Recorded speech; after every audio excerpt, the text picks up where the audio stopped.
Então, semana passada a gente viu um pouco sobre a plasticidade sináptica, né?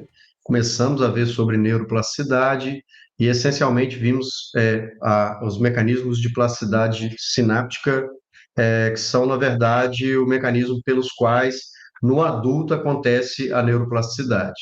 Eu tinha falado para vocês que na criança, né, a neurogênese é talvez o ponto mais relevante, né? Que a criança ainda está em desenvolvimento, até próximo da adolescência, essa criança ainda está tendo neurogênese de forma mais disseminada. E quando a gente fica adulto, né? A gente vai ter ainda neurogênese, mais especificamente no nosso hipocampo, né? Giro denteado, mas as outras áreas, elas estão sujeitas à neuroplasticidade a partir de formações de novas redes neurais ou da reorganização das redes neurais existentes para processar um determinado comportamento, seja ele motor ou cognitivo. A gente discutiu isso bastante na semana passada. Então, como isso se processa? Como se processa a plasticidade sináptica? Primeiro, a gente tem alguns atores importantes a serem considerados aqui para que a plasticidade sináptica aconteça. Primeiro deles, né, é o neurônio pré-sináptico e o neurônio pós-sináptico. Eu não vou ficar aqui fazendo grandes divagações sobre isso, a gente está, né, falando para pós-graduação estricto sensu, então eu imagino que a parte básica de neurofisiologia vocês já conheçam, condução, de potencial de ação, fenda sináptica, né? Ok.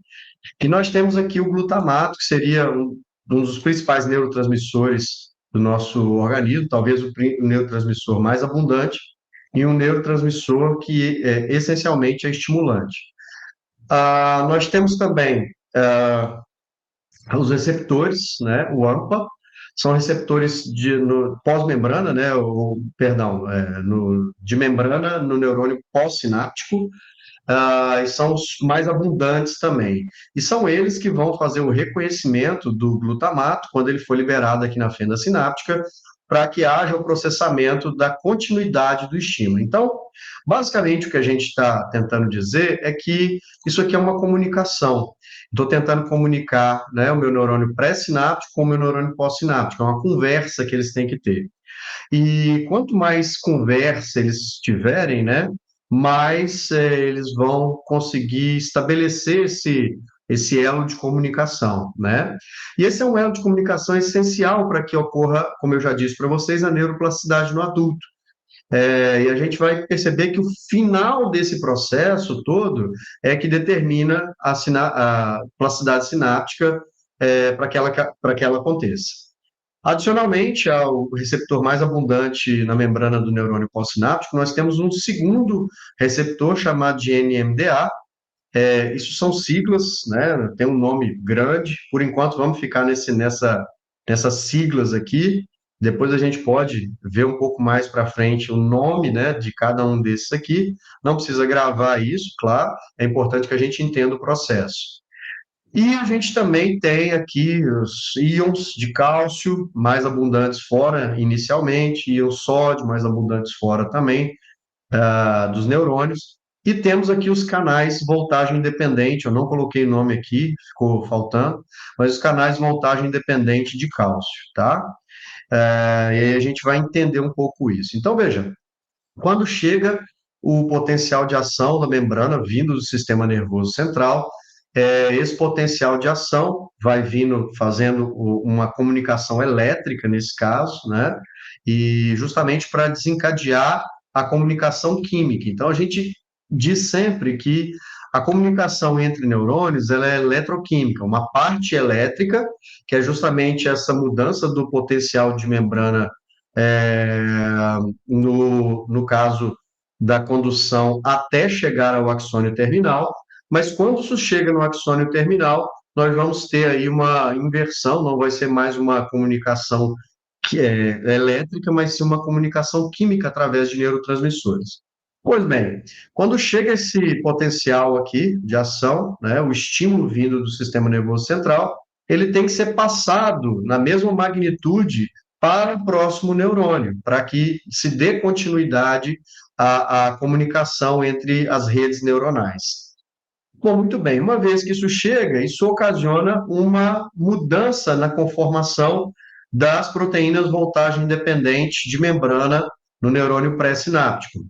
A proteína ela muda da sua conformação de quaternária, né? Então ele tem uma conformação tridimensional para uma conformação secundária. Então parte dessa proteína ela modifica a sua estrutura, abrindo, por assim dizer, os canais de cálcio. Então significa que por gradiente osmótico, ou seja, nós temos mais concentração de cálcio fora da membrana, nós vamos ter aí uma entrada de cálcio, né?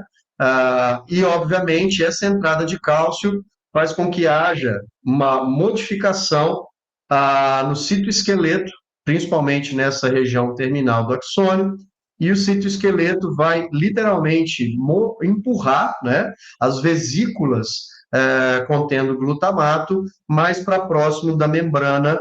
E como a membrana ela tem a mesma constituição da vesícula, né, acaba porque que a membrana ela incorpora essa vesícula e, consequentemente, libera as moléculas de glutamato aí nessa fenda sináptica, tá? Uma vez que isso acontece, o glutamato ele se liga aos receptores das proteínas de membrana do neurônio pós-sináptico, e uma vez que isso acontece, há também uma modificação na conformação dessas proteínas, permitindo, por assim dizer, a entrada de sódio no meio intracelular, agora já no neurônio pós-sináptico. Então, a passagem do estímulo, ela se deu essencialmente pela conexão do glutamato do neurônio pré-sináptico no neurônio pós-sináptico. Veja que aqui a gente pode ressaltar um detalhe importante, é que mesmo que tivesse, né, houve aqui uma ligação do glutamato com os receptores pós-membrana dessa proteína que é NMDA, a gente não teve abertura desse canal aqui, né? Então não entrou o cálcio, porque o NMDA ela é uma proteína de membrana especificamente que facilita a passagem do cálcio para o meio intracelular. Isso não aconteceu, né? Isso se dá principalmente pelo deslocamento de um íon de magnésio que se coloca entre, né, a entrada da molécula de cálcio e a proteína de membrana especificamente. Então, é como se fosse um bloqueio químico que existe aqui para que não aconteça entrada ainda de íons cálcio, somente a entrada de um sódio pela AMPA e o NMDA fica bloqueado até segunda ordem, tá? Entretanto, quando entra o sódio, já existe a passagem de potencial de ação. Então, veja bem que o fato de não entrar o cálcio não impede que haja a condução, né, no neurônio pós-sináptico. Então, isso tendenciosamente acontece, desde que existam canais suficientes abertos para que haja uma mudança na polaridade da membrana, tá? Então, isso vai ser desencadeado, o potencial de ação ele vai ser continuado, por assim dizer, no neurônio pós-sináptico, em função dessa entrada de sódio apenas ainda nesse momento. Bom, mas até aqui tudo bem. Isso aqui diz respeito a uma passagem de estímulo normal, né? Ou seja, eu ainda não tive ainda nada que se refira à plasticidade sináptica. Então, o que exatamente acontece para que ocorra a plasticidade sináptica? O que acontece é o seguinte: o estímulo ele chega no neurônio pré-sináptico, como eu já disse para vocês, numa determinada frequência. Ou seja, eu tenho estímulos por unidade de tempo, né? Então, a quantidade de estímulos por unidade de tempo mais ou menos equilibrada. Só que quando nós temos uma aceleração dessa frequência, um aumento dessa frequência, ou uma aceleração da chegada dos estímulos, ou seja, o neurônio pré-sináptico, ao invés de receber uma frequência, por exemplo, de 10 Hz, ele recebe a 30, 40 Hz, o que vai acontecer aqui? Bom, a pergunta ela vai ser respondida através desse gráfico que nós temos aqui, que nós vimos ele parcialmente na semana passada, e agora a gente vai ver o passo a passo dele. Então, a gente tem aqui, de um lado, a concentração intracelular de cálcio e, de um outro lado, a liberação de neurotransmissores, tá? No caso aqui seria o glutamato. Quando ocorre o primeiro disparo, né, ou seja, eu tenho o primeiro potencial de ação chegando até o axônio terminal, nós vamos ter uma quantidade, uma determinada quantidade de liberação de neurotransmissores, ou seja, aquele disparo especificamente fez com que houvesse uma liberação X, né, aqui pré-determinada de neurotransmissores.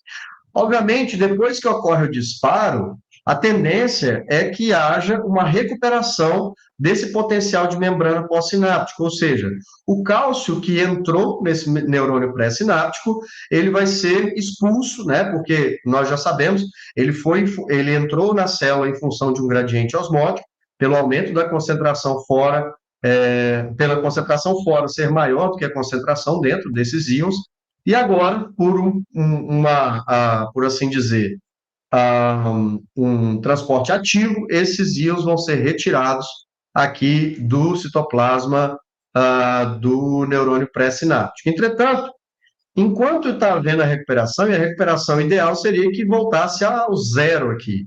Entretanto, o que acontece é que, antes que essa recuperação ela seja processada plenamente, chega um outro estímulo, ou seja, eu aumentei a frequência de disparo, eu não esperei, né, o tempo correto, o tempo viável, para que todo o cálcio saísse do citoplasma aqui do neurônio pré-sináptico. Então, veja que quando chegou o outro estímulo, o próximo estímulo, isso significa um aumento de frequência de disparo, nós tivemos aqui um aumento, perdão, tínhamos aqui uma certa quantidade de cálcio residual, que ainda não tinha sido expulso do citoplasma. Então, veja que o fato de nós mantermos aqui esse cálcio no nível intracelular naturalmente faz com que haja um aumento nessa concentração de cálcio, porque como chegou um outro estímulo, vai entrar mais cálcio depois, né? Então, o segundo estímulo faz com que haja entrada de mais cálcio, porque mantém essas proteínas voltagem independente abertas, e as outras vesículas, né, aqui vão ser estimuladas a se ligar à membrana do neurônio pré-sináptico. Consequentemente, o segundo disparo, antes que ocorra a recuperação completa do primeiro disparo, ele gera uma facilitação na liberação de neurotransmissores, porque a gente já tinha uma certa quantidade residual de cálcio intracelular, né? Bom, de modo geral, se a gente fosse traduzir isso, por exemplo, para uma comunicação entre neurônios, o primeiro o neurônio sensitivo, por exemplo, mandou. Aqui está falando de um neurônio sensitivo e um neurônio motor, mas pode ser de um neurônio sensitivo para outro, não tem problema, tá? A mesma coisa. Então, aqui a gente teve, por exemplo, uma magnitude de disparo de 1 milivolt quando a gente teve a chegada do primeiro potencial de ação. Mas como a gente já tinha um cálcio residual, né, aqui quando chegou o segundo disparo, houve uma potencialização, quase que dobrou aqui, não, quase não, dobrou aqui, né, a milivoltagem produzida por esse potencial de ação. Isso se deu única e exclusivamente porque a frequência de disparo do neurônio ela foi adequada, no caso, aumentada, né, uma frequência de disparo maior, e a gente teve uma facilitação sináptica, aqui, uma potencialização desse disparo acontecendo. Pois bem, quando isso acontece, claro, nós vamos ter uma liberação muito maior de neurotransmissores na fenda sináptica. E quando isso acontece, esses neurotransmissores vão se ligar, né, a outros receptores que não tinham sido estimulados no primeiro disparo. Aqui a gente está fazendo, né, eu montei aqui a imagem com poucos receptores, mas a gente tem que imaginar que são centenas de receptores na membrana pós-sináptica. E quando chega esse novo estímulo, né, provindo desse segundo disparo que aconteceu, potencializando, facilitando, né, a sinapse aqui, o que acontece é que essa proteína de membrana também abre seus canais e permite que haja uma maior entrada de sódio no meio intracelular do neurônio pós-sináptico. Bom, veja, toda vez que entra íons aqui, né, nós estamos tendo um acréscimo de eletropositividade, porque nós tínhamos já os íons magnésio aqui dentro, que são íons positivos, nós entramos com uma primeira leva de íon sódio, né, para aumentar essa concentração intracelular e até gerar um potencial de ação no neurônio pós-sináptico, mas com esse novo estímulo que ocorreu, entrou uma quantidade ainda maior de sódio no meio intracelular do neurônio pós-sináptico. Então, eu aumento muito a eletropositividade aqui dentro. Isso faz com que haja uma saída do íon magnésio por justamente afinidade de cargas, ou seja, o íon magnésio que estava aqui bloqueando o receptor NMDA, ele tem uma carga eminentemente positiva, e como eu aumentei muito essa eletropositividade dentro do neurônio pós-sináptico, ele repele esse íon magnésio que está aqui. E aí o que vai acontecer? Provavelmente há uma abertura, porque eu não tenho mais nenhum impedimento para que os outros canais, né, agora não canais especificamente de sódio, mas canais de cálcio do NMDA sejam abertos e, consequentemente, ocorra a entrada dos íons cálcio, né? Bom, muito bem. O que acontece, em última análise, é que esses íons cálcio, quando eles penetram, além deles facilitarem também a transmissão, né, porque eu tenho outros íons positivos aqui, e vai facilitar a transmissão do potencial de ação vindo do neurônio pré para o neurônio pós, ele ainda, o que ocorre, na verdade, é um estresse metabólico, um estresse oxidativo aqui nesse neurônio pós-sináptico. Consequentemente, esse estresse oxidativo, mexendo com todo o aparato, né, celular desse neurônio pós-sináptico, faz com que haja uma maior transcrição de proteínas referentes ou proteínas que vão fazer parte da membrana, né? Então, nós temos proteínas sinalizadoras, que são as CREB, e que vão acrescentar, né, inicialmente de modo provisório, e se esse estímulo se perpetuar, ou seja, se todo esse processo aqui se perpetua, ele é repetido ao longo do tempo, essas proteínas, novas proteínas aqui, AMPA, elas vão ser adicionadas à membrana do neurônio pós-sináptico.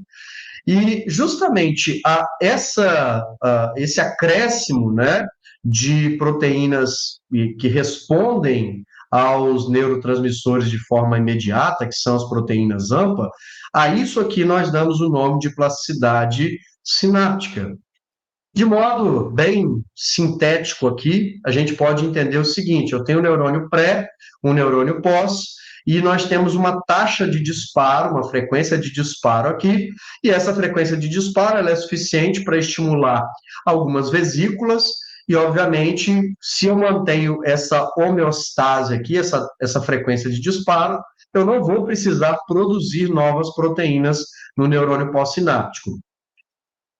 De forma análoga, se eu aumento a frequência de disparo no neurônio pré-sináptico, o que vai acontecer é que fatalmente nós vamos ter um acúmulo aqui maior de glutamato, um acúmulo maior de neurotransmissores nessas vesículas, porque está chegando mais estímulos, e uma liberação consequente também desses neurotransmissores na fenda sináptica.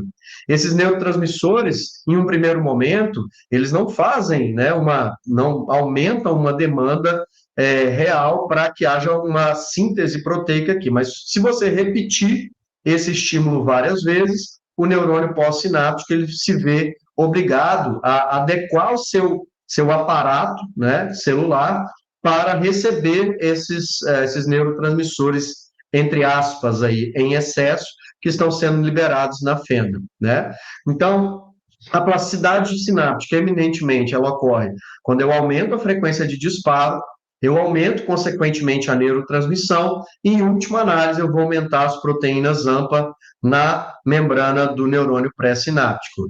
E aqui a gente tem uma representação gráfica disso aqui, né, mostrando os potenciais evocados, o que acontece. Então, eu tinha uma base aqui, né, digamos assim, uma homeostase acontecendo no neurônio, e quando eu exerço um aumento de frequência, aqui chamado de tetania, né? Então eu aumento a frequência de disparo, de estímulos, o que acontece é que nós vamos potencializar a resposta, né, desse neurônio pós-sináptico, e nós damos o nome a essa manutenção, né, do novo patamar de homeostase. Isso aqui pode durar dias, até meses, dependendo do tipo de estímulo e da frequência de estímulo que a gente fornece para esses neurônios. Nós chamamos isso de potencialização de longo prazo, ou Long Term Potentiation, LTP, né? E a LTP, ela diz respeito, basicamente, à formação de novas conexões. E, na verdade, é um estabelecimento de longo prazo dessas conexões. E aí nós temos, e aí vocês já sabem, porque quando nós temos um aumento na conectividade, uma facilitação na transmissão do estímulo, nós temos a formação de novas memórias, nós temos aprendizado, nós temos novos hábitos, e, em última análise, se a gente for olhar isso no nosso paciente, nós vamos ter um reforço ou uma modificação das redes neurais, dependendo do estímulo que está sendo dado. Então, veja que a consolidação daquela rede neural, e a gente já disse na semana passada, uma rede neural, ela, uma vez conectada, ela expressa, ela determina um comportamento motor ou cognitivo. Uma vez que isso aqui está de veras estabilizado, nós vamos ter, obviamente, um reforço também do comportamento e um reforço das expressões daquela rede neural, né?